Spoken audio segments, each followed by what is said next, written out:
Olá, muito bom dia. Eu vou começar este tutorial a contar uma história. Um cruzamento, dois carros, batem. Passam três amigos e o primeiro comenta: epá, quem teve a culpa foi do carro vermelho. E o segundo diz: pois é, vai-lhe sair bem cara a brincadeira. E o terceiro amigo comenta: epá, felizmente não há feridos. Podemos inferir que o primeiro é advogado, o segundo economista e o terceiro médico. Cada um deles olhou para o mesmo cenário e interpretou e viu de uma forma diferente em função da sua formação e da sua experiência de vida. E cada um tem um prisma. E esse prisma dá-lhe uma visão natural da coisa. O pintor e o desenhista também têm que ter capacidade de olhar para um cenário, para um objeto, para vários objetos, para uma coisa mais complexa e interpretá-lo de forma a passá-lo para a tela ou para uma folha de papel. Bem, a propósito de outra história, Cézanne dizia: tudo pode ser transformado em cubos, cilindros e esferas. E assim, se nós pudermos desenhar e pintar cubos, cilindros e esferas, podemos fazer os nossos quadros. É isto que eu vos vou ensinar neste tutorial, é como entender os objetos.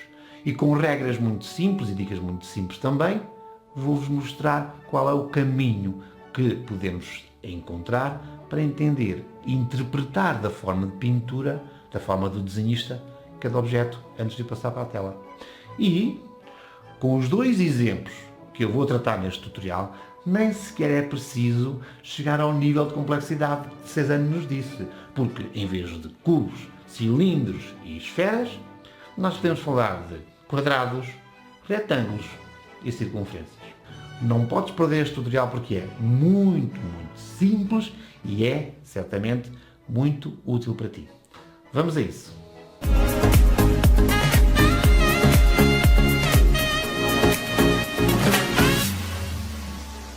É natural que cada pessoa, com aquilo que vai aprendendo, veja cada situação de forma diferente. Um pintor, quando olha para um objeto, tem que encontrar também uma forma diferente e própria de analisar esse objeto para o poder transportar para a tela. O que é que nós podemos verificar aqui neste olhar, quando olhamos, o que é que podemos refletir? Que há ali um corpo principal, aquela base onde assenta a chaleira, que é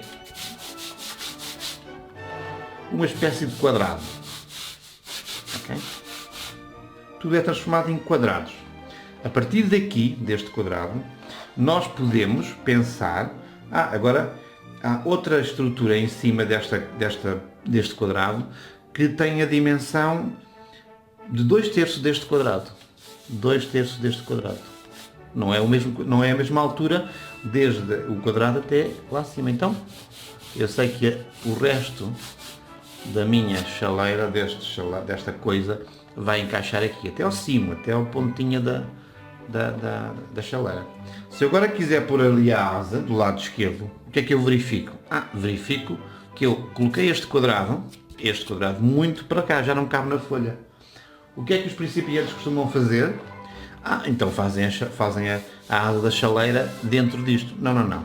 Aquilo que nós devemos fazer é transferir esta estrutura que fizemos para o sítio que quisermos, e agora já sabemos que temos espaço para a asa. Como é que vamos calcular a asa? A asa vamos calcular já em função da nossa largura deste quadrado. Vamos imaginar um quadrado ao lado e vamos ver, se calhar a largura da chaleira é igual a esta altura ou é menor também do que este quadrado. Mais uma vez, eu sei que a chaleira vai cair aqui, a asa da chaleira. E depois, eu estou a falar da dimensão horizontal, já vamos à dimensão vertical. E então, o bico, não é? O bico, eu sei que vai a ser mais curto do que a asa. E portanto, se esta é a dimensão da asa, o bico tem que ser mais curto. Agora, em termos de altura, já sei, esta é a altura do topo da minha chaleira e esta é a base da minha chaleira. Então o que eu sei é, agora, como é que eu vou enquadrar estes elementos que eu tinha feito aqui a medida lateral nesta estrutura. Vou aqui ao meu quadrado e vejo que no fundo o princípio, a origem debaixo da asa é mais ou menos a 1/3, um bocadinho mais acima desta, portanto sei que vai sair aqui.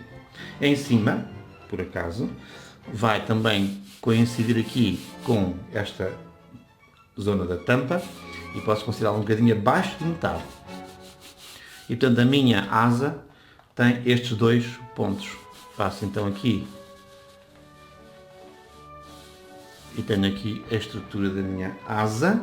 Comparo esta largura da asa com o cimo do biquinho e sei que ele é superior. Aqui, estão a ver? Depois mais direito. Estou a fazer isto torto. Aqui.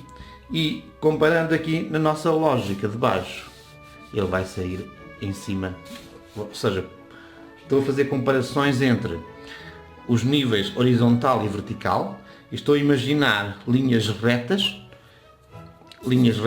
começando com as primeiras que fiz, quadrados, depois de quadrados mais pequeninos. Eu estou a fazer a utilização de linhas horizontais e verticais para calcular aqui o sítio deste bico. Estou a imaginar uma linha horizontal que vem desta asa e sei que essa linha horizontal vai continuar e vai cair abaixo do bico. Portanto, o bico está em cima. Agora, se está um bocadinho mais acima, um bocadinho mais abaixo, não há problema. Agora, mais ou menos eu sei que o nosso bico faz aqui uma curva a meio, não é? E vai, como já tinha marcado aqui, a chaleira. Depois a questão da largura, não é? Da largura que eu colocar aqui e aqui na asa também. Já é uma questão que eu vou resolver com a pintura. Okay? Eu não preciso ter os detalhes muito acentuados. Portanto, sei que este aqui é uma linha curva e agora já sei que ao nível da asa tem também esta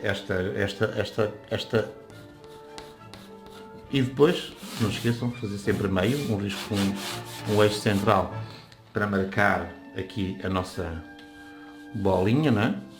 Vejo também a largura da bolinha, se bem que aqui já não preciso fazer assim estas referências de cabeça, mas sei que a bolinha vai ocupar para aí um quarto do total, ou seja, um quarto do total, se dividir aqui isto em quartos, não é? Depois aqui vai ser metade deste, portanto, desloco. E esta vai ser a largura da bolinha. E depois junto. Não esqueçam, comparar sempre estes lados, são iguais, quando se faz aqui uma circunferência. E depois ele tem aqui uma... Não preciso pôr muitos detalhes, depois ele tem aqui uma reentrância.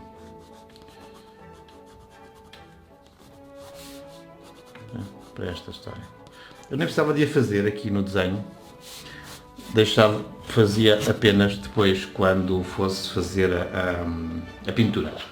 Eu tenho-vos dito que eu utilizo sempre as cores primárias para fazer as minhas pinturas aqui nos tutoriais, mas neste caso eu vou também incorporar aqui um terra de cena queimada porque considero que a chaleira tem essa cor. A partir daqui eu só vou fazer aqui dois tons. Um tom em que vou aclarar a terra de cena queimada com amarelo.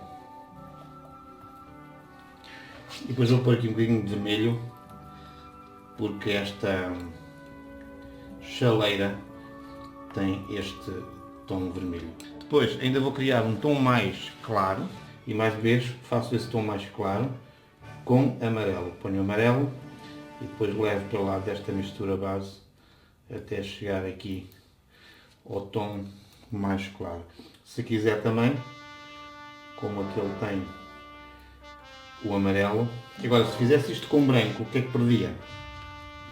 Se fizesse isto com branco, perdia a cor vibrante, ou seja, transformava isto num pastel. Portanto, enquanto puderem fazer os tons com cor sem ser branco, ou seja, aclarar com o amarelo ou com o vermelho, no caso do azul, façam-no. Eu tenho um tutorial muito interessante que eu recomendo. Tenho aqui dois tons e vou criar então um tom ainda mais escuro. para as partes da sombra e aqui vou juntar o azul ultramarino e o vermelho. E normalmente nas minhas pinturas, vocês também devem fazer o mesmo, isto é muito fácil, criando 3 tons, tem uma base perfeita e depois os outros tons criam-se misturando estas aqui. Já vão ver como é que vamos fazer isso. Eu vou pintar muito rapidamente esta chaleira para vos mostrar ainda uma outra forma de treinar a vista com dois ou 3 objetos, com 3 objetos. Por isso agora vou pintar isto muito rapidamente. Quando tenho uma tela em branco, com fundo branco, eu costumo começar pelos tons mais escuros, porque me dá uma noção mais lógica, mais rápida, né? Do volume que quero obter com isto. Agora vou pôr os tons de luz, não são os reflexos que eu depois já vos vou mostrar como é que se faz isso. Vou usar sempre este pincel grande para ser mais rápido. Se tivesse depois que tratar alguns detalhes, usava aqui um pincel mais pequeno, não é? Já tenho a estrutura base, tal como fiz o desenho. E agora vou encontrar aqui quais são os tons que me são mais amarelos, mais claros, e vou ajustando aqui a nossa chaleira. Acerto aqui alguns detalhes, não é? Pronto, agora podia estar acrescentando mais camadas, não é? Mais plasticidade. E agora sim, no fim, eu vou dar aqui os toques onde estão os reflexos. E o que é que eu faço aqui com o fundo? Depois já vou definir aqui também os contornos.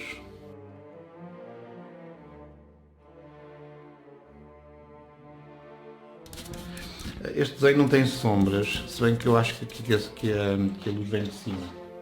Vejam como é que com as 3 cores primárias faço um cinza.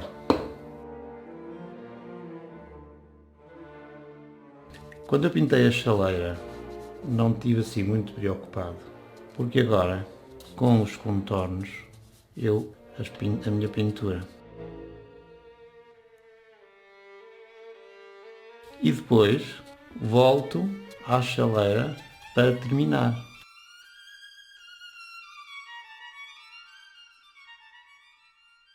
Ao colocar o fundo, estou a modificar também a percepção das cores que apliquei na chaleira. Estou aqui assim a pintar um bocadinho de lado para vocês verem, está bem? Eu aqui devia mudar para aquele lado para ver os pincéis, para ver a ponta dos pincéis, fechar aqui esta pontinha de cor, mas para vocês verem, faço assim uma coisa esquisita, não é?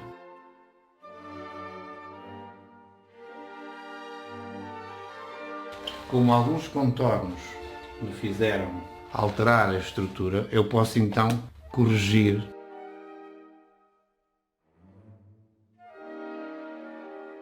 Quando acabei de pintar o fundo, agora posso olhar para a minha pintura outra vez e eu devo fazer isso, ou seja, deixar sempre uma parte para pintar depois do fundo para lhe dar esta informação adicional. Vou fazer aqui uma sombra, que eu acho que eles puseram a luz de cima. Esta cor tem as 3 cores primárias, lembrem-se. Vejam o meu tutorial sobre a cor das sombras. Qualquer sombra tem que ter as 3 cores primárias. Temos aqui uma chaleira. Podia estar aqui agora horas, não é, a terminar a pintura, mas não vou fazer porque tenho que vos dar umas outras dicas, não é, sobre como educar a vista quando temos mais do que um objeto. Só que temos 3 objetos, ou seja, vamos pensar o que é que fizemos para um objeto em que definimos uma estrutura básica, que era aquele quadrado, não é? E uma coisa, eu aqui não vos estive a ensinar a pintar, não fiz isso. Aqui o que interessa é educar a vista para termos a base que necessitamos para fazer as pinturas. Não é? E a partir daqui podias levar este nível da pintura até ao realismo, até ao abstracionismo, quando quiser. Mas temos que ter a estrutura simples, a estrutura básica, bem pensada e trabalhada em termos de educação da vista. Ou seja, temos que conseguir rapidamente, olhando para um objeto, neste caso uma fotografia, a ter a capacidade de a converter na tela. Foi o que fizemos com a chaleira, com um único objeto. Vamos agora fazê-lo para 3. A lógica pode variar um bocadinho. Aquilo que não fizemos na chaleira foi, realmente havia aqui uma estrutura, portanto pensámos naquilo que era a principal densidade da chaleira e aproveitámos para depois fazer a relação entre essa parte, que é este quadrado, e o resto. E se eu for agora medir lá, podem faltar aqui uns milímetros um de um lado e um centímetro um outro, mas não faz mal. O que esta metodologia nos ensinou foi que, ou nos permite, é não errar completamente nas proporções. Ter as proporções dentro de uma escala relativa. Maior, menor, mais ou menos igual. Não é? E é isso que vamos fazer aqui com as 3 figuras. Agora, neste caso, a melhor maneira é pensarmos nestes 3 objetos como uma estrutura, como um retângulo, quadrado, e enquadrá-lo dentro do espaço que temos. Aí temos logo uma forma de acertar ou definir o espaço que vamos ocupar. Já pensaram em subscrever o canal? Então façam-no já, não percam mais tempo e ativem o sininho, porque vão continuar a receber muitos tutoriais, muitas informações de lançamentos tutoriais que são práticos. Coisas que eu espero, que eu faço para ajudar as pessoas a dar um pequenino salto de cada vez, mas a dar saltinhos no desenvolvimento da arte. Portanto, se não o fizeste, estavas a pensar nisso, subscreve. Eu agradeço imenso. O que vamos fazer é definir as linhas retas, tal como fizemos aqui neste quadrado. Só vamos fazer um quadrado, ainda que seja um quadrado, que seja um retângulo, em que vamos encaixar com aqueles 3 objetos. Aquilo que vamos observar é se este quadrado, perdoem-me esta coisa de dizer quadrado, temos que procurar os quadrados, não é? E depois deformamos um bocadinho, é mais fácil de procurar um retângulo. Um retângulo é uma coisa que pode ser assim uma fita, pode ser alta. Não, mas um quadrado é um quadrado. Agora, temos é que ver se este quadrado é mais achatado ou mais alongado. E desculpa-me esta incorreção. Então, o que nós estamos aqui, se fizermos um quadrado, não é? Fizermos aqui, e vamos colocá-lo aqui, este quadradinho, e olharmos para aquela figura, portanto, podemos definir o cimo e a base e o topo, e depois comparamos a base, não se esqueçam, a base, esta base, que eu vos digo, esta base deste retângulo quadrado, é o fundo do elemento mais baixo, não é? Temos que ver qual é que é o elemento mais baixo, neste caso é o elemento verde, deste lado esquerdo, e é aqui. E a altura não é a altura do elemento verde depois, é a altura entre este base do elemento verde até ao topo da garrafa, ok? E são esta linha. Agora eu comparo esta linha com a linha da toda a estrutura. E sei que esta linha, se fosse um quadrado, praticamente encaixava o elemento azul e o elemento verde. Estão a ver? Imagina aqui um quadrado. Então eu preciso mais um espaço para encaixar o elemento preto. E sei que esse espaço, mais ou menos, será 1/3 ou 1/3 deste quadrado. E posso pô-lo aqui. Ou então, como já estou a ajustar, posso voltar a colocar este quadrado um bocadinho para a esquerda, este quadrado volta e aqui, e depois defino aqui o meu retângulo onde vão encaixar as coisas. É o meu espaço onde vou encaixar os 3 elementos. Okay? O que eu posso agora começar a encontrar aqui são onde é que estão os quadrados, onde é que estão as linhas retas, onde é que estão as referências. A primeira questão que eu posso encontrar é que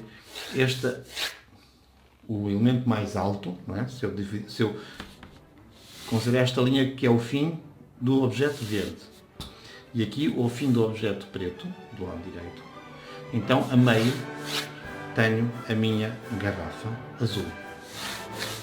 Okay? Este é o posicionamento da garrafa azul. O centro está mais ou menos no centro. Agora, o outro elemento que está aqui, que é o verde, eu posso definir a altura comparando, dividindo aqui a meio mentalmente, e onde é que essa linha do meio aqui mentalmente e ali mentalmente, onde é que me vai dar? E ela vai dar mais ou menos ali a estrutura verde, eu chamo de verde, é um bocado mais alta do que isto, portanto tem esta altura. E agora vamos ver se esta estrutura é um quadrado. Não, não é um quadrado, é menos que um quadrado. E comparo esta linha da minha garrafa azul, do centro, com o fim da linha verde, e sei que tem aqui um espacinho. Portanto, o meu quadrado, vá lá, que também não é um quadrado, é um retângulo, para a minha estrutura verde é este. Comparo, ou seja, deixo aqui, é maior do que metade, e tem aqui, não ocupa até ao centro. Porquê? Porque a linha de centro da garrafa está bem visível e está aqui. Agora, a largura da garrafa é muito semelhante à largura do objeto verde. E, portanto, eu vou construir aqui também a mesma largura, mentalmente, estão a ver? E esta é a largura da garrafa. Onde é que ela vai terminar? Vai terminar ao nível, aqui a parte mais densa, vai terminar ao nível do topo, um bocadinho menos, não é? Este é o topo. Aqui um bocadinho menos, tenho a minha parte ovalada da garrafa. E faço, desenho-a, não é? Desenho-a. Este é o centro, não é? Tem que ter isto em consideração. Este lado é de ser igual a este. E faço a garrafa toda, mesmo que esteja atrás, à frente, não é? Mesmo que esteja atrás daquele objeto. Para quê? Para não me enganar na forma da garrafa. Eu estou aqui um bocado torto, mas eu sei que está torto aqui. Okay. E depois o caule, não é? O caule. É largo o caule, não é? É largo. Também aqui centrado. E depois alarga aqui. E depois já vamos ver estas partes, estes detalhes, não é? Ele alarga, não é? Depois eu faço linhas retas e depois quando chegar à altura do alargamento, já lá vamos. Só falta, ou seja, construir primeiro estas referências de paralelismo e agora vamos ver até que ponto é que está aqui a coisa preta. E neste caso, eu sei que ela se aproxima mais do eixo central do que a verde. Portanto, se esta está aqui, esta distância é menor e tenho aqui a minha terrina verde. A altura, agora já tenho duas comparações. Mais ou menos sei que supera metade desta, não é? E depois posso comparar com esta curva e sei que é mais ou menos aqui. Portanto, tenho aqui mais um quadrado para a minha barra. Agora, outra questão. O chão, este aqui vai ser mais acima, refaço a minha garrafa e o preto vai ser no meio dos dois, entre este e a minha base. Então, sei que tenho aqui, vou também fazer aqui, dividir o quadrado a meio, para a base ser igual, faço aqui esta basezinha e depois sei que ela vai, faço aqui um espaço para a curvatura e sei que ela vai tocar aqui estes e depois faz aqui o eixo e aqui também vamos fazer aqui uma zona até aqui, não é? Temos o nosso quadrado da garrafa aqui, deste primeiro jarro aqui e depois, e agora estamos a fazer os detalhes facilmente, não é? Um bocadinho aqui, que é onde junta estas coisas, a mesma altura, e agora fazemos o arredondamento para aqui, é à frente, não é? Da garrafa, e agora já estamos a ver só, eu estou aqui a marcar muito, não é? Os riscos, mas para vocês verem, para vocês terem esta noção, mas no fundo eu tenho aqui a minha, e agora posso confirmar, por exemplo, este espaço aqui, com este espaço oco, mais ou menos, não é? Quando pintar, posso confirmar este espaço aqui também com o chão. Posso verificar aqui também este espaço que ainda se vê aqui um bocadinho de chão para lá disto, ok? E estas curvaturas também posso verificá-las. Depois, se quiser, posso marcar aqui já a linha, não é? Que vai ser a linha que separa a mesa e tenho aqui o meu quadro, não é? O meu vieste esta folha e tenho esta pintura aqui. Pronto, 3 objetos, um objeto, 3 objetos. A fórmula é a mesma. Eu também podia pegar aqui nesta figura e, tal como fiz aqui, fazer este quadrado. Só que eu aqui decidi começar a comparação com um objeto, com uma parte do objeto mais óbvio para mim, que era um quadrado. Até fiz aqui um quadrado, devia ser mais abalado. Portanto, e a partir daqui eu consegui fazer relações. Aqui eu considerei que com os 3 objetos era melhor, mais fácil para mim, em vez de pegar num objeto, procurar o quadrado, retângulo,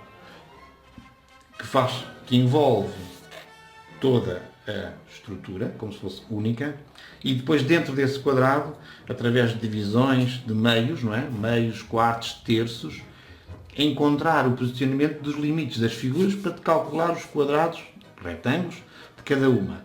E depois ir ajustando. Mas tenho aqui a estrutura do desenho equilibrada, correta, com as dimensões, as proporções certas e, portanto, tenho a base da minha pintura está correta. Não me vou enganar. Portanto, nós temos que educar a vista para escolher. Fazer essas perguntas. Onde é que está o meio? Qual é o elemento mais importante? Será que esse elemento me dá referências que eu posso depois utilizar para comparar outras proporções de outros objetos? Por exemplo, quando nós pegamos na figura humana, os gregos, não é?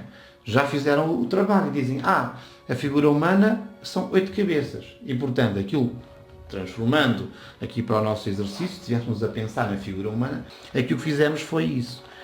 Tivemos aqui um quadrado e, a partir daí, fizemos o resto através de medidas comparadas com esse quadrado, ainda que fossem todas inferiores.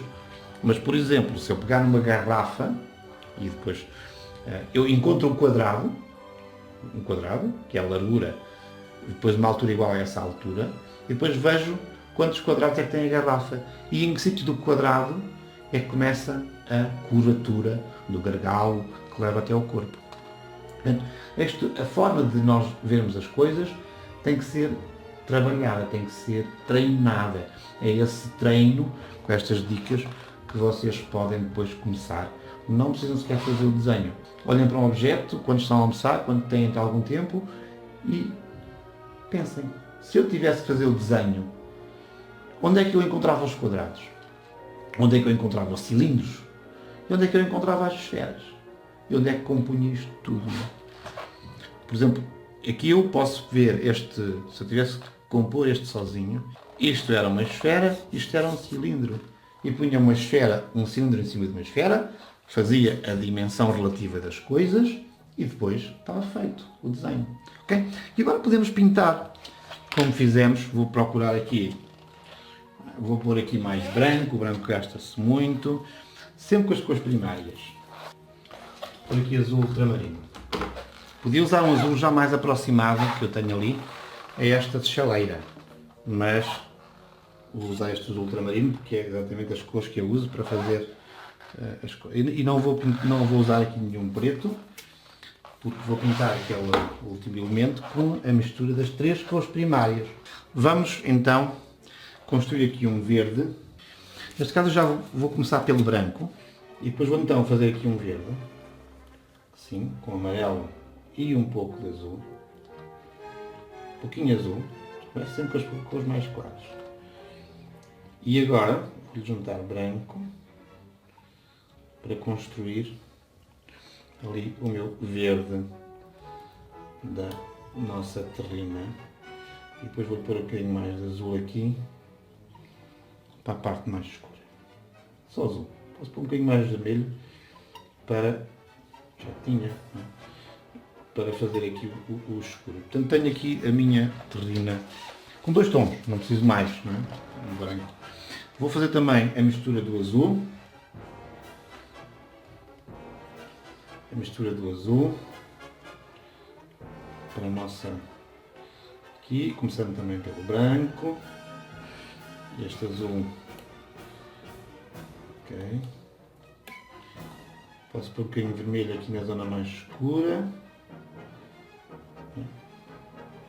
A zona mais escura, depois eu vou já fazer. E vou pôr um bocadinho mais de branco para a zona mais clara. Pus o branco. Também tenho aqui já mais ou menos os azuis para aquela... para a garrafinha. E agora vou fazer a mistura para o preto. Agora, quando eu quero fazer mistura de preto, posso não começar pelas cores mais claras, não é? Porque eu estou à procura do tom. E agora, começando pelo azul mais escuro, fico lá muito próximo. Ou seja, eu só tenho que começar pelas cores mais claras quando não quero fugir do tom muito rapidamente, porque assim que ponho um azul escuro, a cor vai muito para a zona do preto. Mas, quando quero encontrar o preto, posso começar pelo azul, não é? E agora vou juntando vermelho, não é? Outra cor escura, e amarelo, que são as 3 cores primárias, para construir uma cor que é a cor daquela chaleira. E pronto. Basicamente, o que eu fiz foi retirar... o azul já tinha o tom que eu precisava mais ou menos. E com o amarelo e o azul, as 2 cores primárias, eu retirei essa cor base, ou seja, cortei, subtraí, que esta é a teoria da subtração. Como podem ver, também num outro vídeo que eu tenho aqui muito interessante sobre a cor das sombras, não é? E qual é a teoria da redução. Portanto, tenho ali já o meu preto para a terceira figurinha, para a terceira tacinha. E agora, já lavei os pincéis, já tenho os pincéis lavados. Quando estamos na mesma sessão, e estou na mesma sessão, no mesmo dia, ainda que esteja a pintar outra figura, lava-se com essência turbentina e limpa-se, não se lava com água. A água é para o fim da sessão, okay? Não se esqueçam. E portanto tenho os meus pincéis prontos para começar a pintar. E vou começar a pintar por qualquer uma. Começo a pintar aqui pelo verde, não é? Vou-lhe pôr óleo. Posso pôr óleo, posso pôr essência turbentina. Neste caso vou pôr óleo aqui nas 3 misturas. Já estão feitas. E agora é só aplicá-las, não é? Tom intermédio aqui da nossa figura. Tapo aqui o risco que fiz a azul. Também tenho aí um tutorial onde eu vos mostro quais são as opções. E podia ter feito isto com um pincel ou com um lápis de carvão. É uma opção. Eu aqui comecei com um lápis azul. O lápis azul, aqui neste caso, é facilmente integrado na pintura. Não estou aqui nada preocupado porque depois quando fizer o contorno como fiz nesta aqui, faço esse ajustamento, não é? Sem grande preocupação na definição, está bem? Não estou preocupado até com a forma, estão a ver? Só estou preocupado em pôr-vos aqui umas cores para vocês ficarem a ver como é que estes desenhos depois, como é que este desenho, ou seja, como é que esta nossa vista, e da vista que foi educada para fazermos estes desenhos, nos ajuda. E agora a figura preta volto a pintar, a limpar, só que estou a usar sempre o mesmo pincel. Vou pintar aqui esta terrina. Devia ir para trás, ou seja, devia dar uns passinhos atrás nesta fase, para ver se estamos certos em termos da estrutura, das linhas que eu marquei. O fundo vou fazê-lo todo, está bem, vou fazê-lo aqui com branco, ao qual junto aqui um bocadinho de vermelho, que é aquele cor de rosa, um bocadinho de amarelo, laranja e um bocadinho de azul.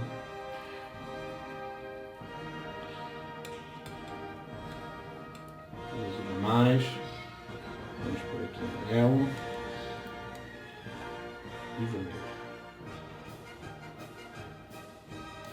Ok, a cor está a ficar e agora branco. Será esta aqui da madeira. Depois para cima é mais branco, praticamente. Este aqui é de cima. Posso pôr um bocadinho deste verde, só para dar aqui um tom menos parecido com o de baixo, mas podia ser. Okay? Tenho aqui as minhas duas cores do fundo, então pronto, agora posso arredondar aqui o fundo. Vamos limpar o pincel e vamos pintar os... Como vos digo, isto não é uma lição de pintura. O fundo dá-me sempre esta possibilidade de corrigir e de realçar. Portanto, antes de acabar,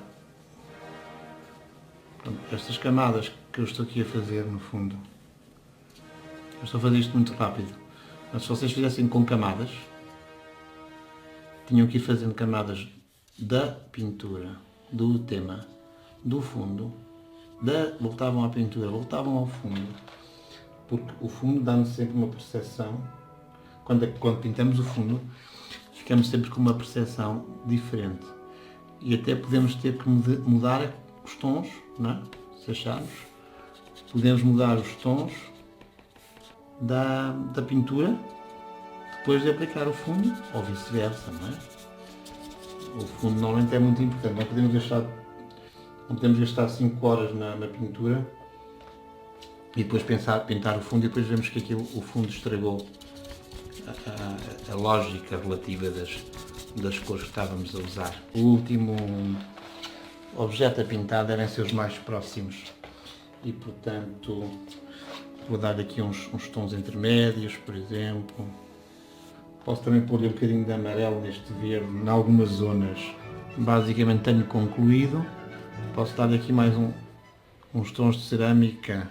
Posso também dar aqui mais sombras. E aqui também neste meu azul. Vou fazendo. Esta zona aqui também é mais escura e, portanto, tenho que agravar aqui o azul. Ponho aqui um bocadinho de vermelho. Basicamente é isto. A educação da vista é o que interessa.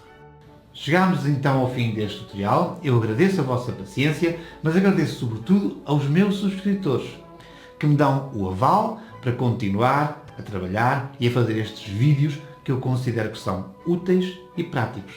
Gostava imenso que continuassem a ver e a dar utilidade àquilo que eu faço. E se gostarem, deem um like e comentem sempre que puderem, porque isso ajuda o canal e anima-me a continuar a fazer estes vídeos para vocês. Obrigado.